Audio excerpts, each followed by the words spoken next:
Salvete omnes. This video provides an introduction to our Latin 4 course. Last year, while we learned new grammatical constructions, we also focused on issues of gender in the ancient world. We will still be learning new grammar this year, but our topics course will focus on the historical figure of Augustus. Topics courses are intended to take your knowledge of the ancient world to the next level, not only in terms of what you can do with the language, but also in the ways in which you think about the ancient Mediterranean and its impact on our world today. Traditional Eurocentric education draws heavily upon the ancient world, as does our so-called Western culture, but it does so to reinforce white supremacist, cisgendered male, able-bodied views of the world. By engaging with this reality and thinking critically about the ancient world's impact on our modern structures and preconceptions, we can begin to reimagine a world that is shaped by gender and racial equity. To do this effectively, we will be engaging with the city of Philadelphia and thinking about issues of intersectional power within our own city, with a final project that focuses on service learning and contributing to a world shaped by freedom and not oppression.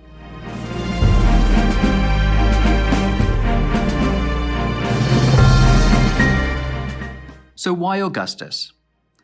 The Roman Empire has, for centuries, been glorified as an example to follow, one that gave us the racist idea of Western civilization, which is core to many of the country's curricula, particularly in college. And Augustus, as the first emperor, is often praised as a generous leader who brought peace after 100 years of disorder, terror, and bloodshed, and who found Rome a city of brick but left it a city of marble, providing jobs and security to the inhabitants of the city of Rome and beyond. But Augustus rose to power through intrigue, betrayal, and the murder of thousands of Roman citizens, not to mention the mass displacement of farmers, exploitation of provinces, and disregard for political stability. Once in power, he enacted a regime of suppression of ideas and close control of his subjects, particularly women. He promoted his closest friends into positions of great power, and he worked with that inner circle to keep people in line through fear. Augustus was a master manipulator and virtuoso propagandist who carefully crafted his image, not just during his life, but for prosperity. His autocratic approach to rule, promotion of nationalist ideas, disregard for existing laws, and attempts at rewriting history make him an interesting figure to study during a time of increased nationalist sentiment around the world and a growing disregard for the truth. And he has been used by many dictatorial leaders as an example of a great ruler, particularly by Mussolini, who reshaped Rome during the 1930s to better reflect its Augustan heritage. Our evidence for Augustus is extensive, and in this course we will have the opportunity to barely scratch the surface of the plentiful writings about, representations of, and allusions to Rome's first emperor. Augustus is among one of the few leaders of the Roman state who left behind his own voice in the form of his res gestae, or accomplishments, describing what he considered his major achievements during his reign. He also sponsored poets and historians to rewrite a Roman history that reflected his family's importance since before the foundation of the city, intimating that he was always destined to lead the Roman Empire. After he died, many authors wrote biographies of him, many praising him, with a few criticisms, in stark contrast to the extravagant cruelty of later emperors, ignoring the more subtle cruelty he enacted. Others saw him as he was, a tyrannical ruler with blood-soaked hands. But given the coincidental timing of his reign with the birth of Jesus, however, Augustus was rehabilitated by the Christians, who believed that if it were not for the peace he brought about and the census he put into effect, their Messiah may perhaps not have been born. Therefore, to the Christians, Augustus's regime was indeed preordained, but actually by the Christian God, despite his paganism. And then during the Renaissance and beyond, he became the model for sole rulers, culminating in the figure of Mussolini, who, inspired by Augustus, wrote his own res gestae and hoped to bring Rome back to the glorious days of his reign.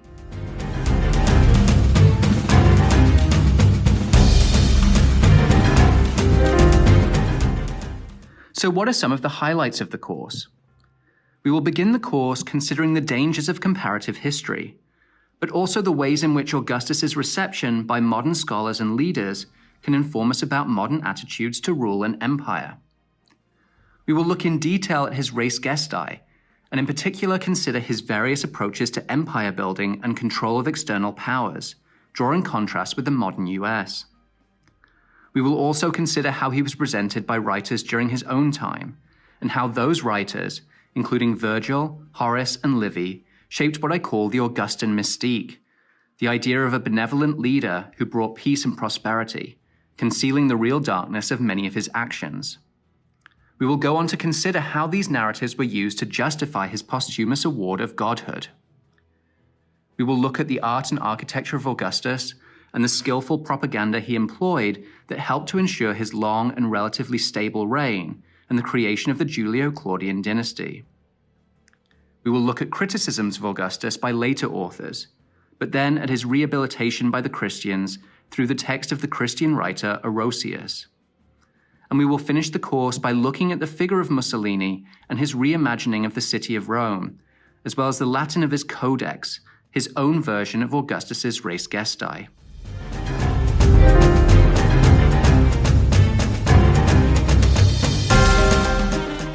This course will include translation of unabridged Latin texts, some readings of text and translation, written reflections, and projects.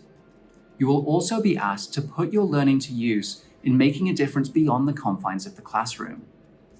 As we meet with a number of experts from the city this year, you will be asked to partner with one of those organizations for some service work.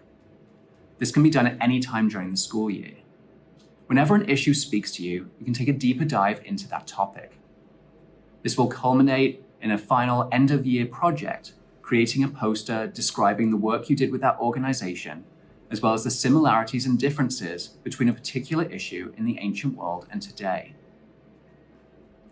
As the year progresses, you can reach out to me via email with any questions you might have, or set up a time to meet with me. Bring your full self to class, and challenge yourself to push harder and deeper as we dive into considerations of issues of power this year. Think about the various identities you bring to class, and how those lenses affect how you respond to the sources we examine. Your varying voices and perspectives are important. Valete omnes.